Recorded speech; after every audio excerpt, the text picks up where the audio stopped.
Ang atong obligasyon sa mga nagdumala sa gobyerno. Roma Kapitulo 13 versikulo 1 hanggang 7. Ang matag o sa kaninyo kinahanglan magmatinumanon sa mga nagdumala sa gobyerno, kay ang tanan nga panggobyerno gikan sa Dios ug ang mga tigdumala gibutang sa Dios sa ilang katungdanan. Busa ang nagbatok sa gobyerno nagbatok sa gipili sa Dios, ug ang naghimo niini nagpahamtang og silot sa ilang kaugalingon. Wala kitay angay kahadlukan sa mga nagdumala kanato, gawas lang ko nagbuhat kita og dawtan. Busa kon dili ka gusto nga mahadlok sa mga nagdumala, buhata ang maayo, ug dayigon ka pahinuon nila. Gibutang sila sa Dios sa ilang katungdanan alang sa atong kaayuhan. Apan ko nakabuhat ka og dawtan, angay kang mahadlok kanila, tungod kay aduna sila'y gahom sa pagsilot kanimo. Kay gibutang sila sa Dios sa ilang katungdanan aron silutan ang mga naghimo og dawtan.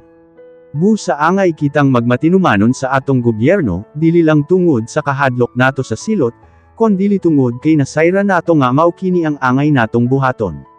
Mauusab kini ang hinungdan kon nga nung nagbayad kita sa atong buhis, kay ang mga tigdumala mga alagad sa Dios nga naghago gayud alang niining mga katungdanan. Busa bayri ninyo ang tanang matang sa buhis. Ug tahuran ninyo og pasidunggi ang mga anaa sa panggamhanan.